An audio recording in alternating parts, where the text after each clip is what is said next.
الحمد لله رب العالمين. اللهم لك الحمد على نعمة الإسلام والإيمان، ولك الحمد أن جعلتنا من أمة سيد الأنام. أشهد أن لا إله إلا الله وحده لا شريك له، وأشهد أن محمدًا عبده ورسوله. أما بعد، يقول الله عز وجل في محكم آياته: أعوذ بالله من الشيطان الرجيم. إنما المؤمنون الذين إذا ذكر الله وجلت قلوبهم وإذا تليت عليهم آياته زادتهم إيمانا وعلى ربهم يتوكلون.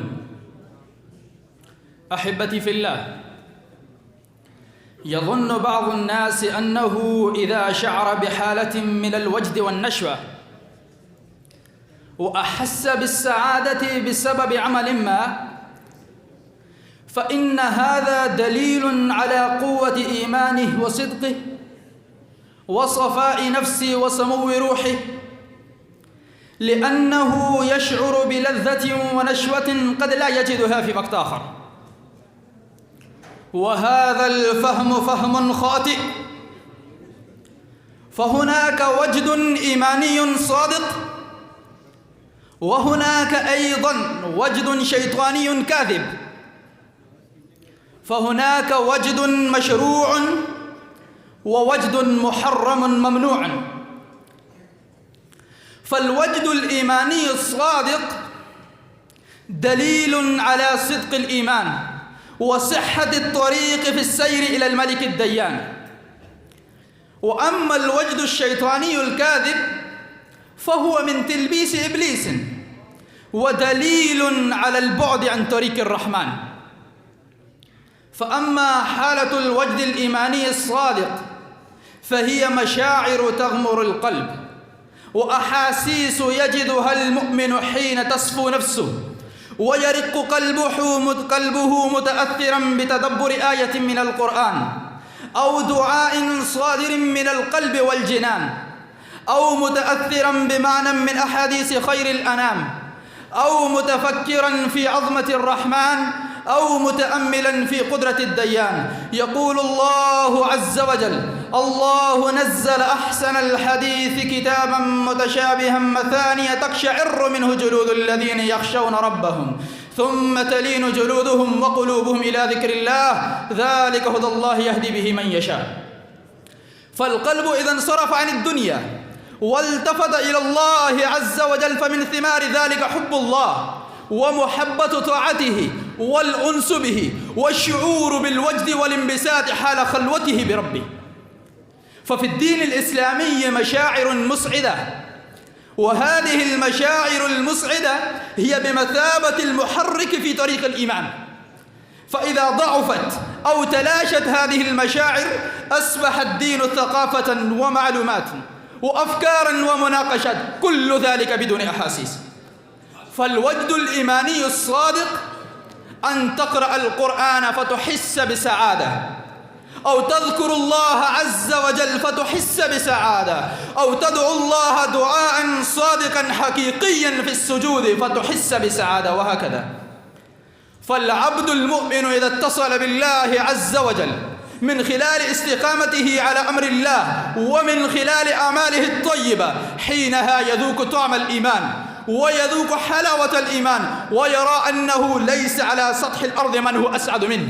هذا فضلا عن طاعته لله، فضلا عن تخلقه بأخلاق الرسول صلى الله عليه وسلم والسير على طريقته ومنهجه.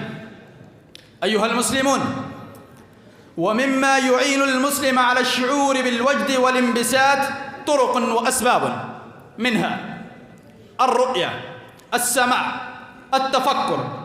فأفعال الله وآلاؤه ونعمه وفضله وعظمته حين تراها بعينك، وكتابه حين تتدبره بفكرك، والحق حين تسمعه بأذنك، والدعاء حين يصدر من قلبك، كل ذلك يعينك بالشعور والانبساط حال خلوته بربه. ولله در القائل: لهيب الوجد تظهره العيون، وإن أخفاه ذو شجن يبين. يظن المرء أن الحب يخفى، وقد يبديه دمع أو حنين. فأنساه الهيام لذيذ عيش، فصار الصعب سهلا أو يهون. كذا يا صاحي يفعل كل حب، لأن الحب إخلاص ودين. ومما فتلك هي بعض أسبابه المعينة عليه. ولكن ماذا عن الوجد الشيطاني الكاذب؟ ماذا عن أسبابه المعينة عليه؟ أيها المسلمون، إن الوجد الشيطاني الكاذب هي عبارة من حالة الوجد تعتري بعض الناس عند سماعهم بعض الأشعار أو المديح أو الغناء، وتلهب مشاعر وجدهم دقات الطبول والدفوف وغيرها من الآلات الموسيقية الحديثة. فتراهم يقفزون ويتمايلون ويسفقون، وقد يخلعون ثيابهم ويصبحوا أرايا، ويتكلمون بكلام غير مفهوم، وتراهم قد تغيرت أحوالهم وصورهم وأشكالهم. وبهذا يتشبه فاعله بالمشركين فيما كانوا يفعلونه عند البيت الحرام من التصدية، هي التي ذمهم الله تعالى بها. فقال تعالى: وما كان صلاتهم عند البيت إلا مكاء وتصدية. وما أقبح من ذي لحية يرقص؟ وهل يحسن بمن بين يديه الموت والسؤال والحشر والصراط، ثم هو إلى إحدى الدارين صائر، أن يشمس بالرقص شمس البهائم ويسفق تصفيق النسوة؟ فنسأل الله أن يوفقني وإياكم لما يحب ويرضاه من القول والفعل والعمل والنية، إنه على كل شيء قدير وبالإجابة جدير. وآخر دعوانا الحمد لله رب العالمين.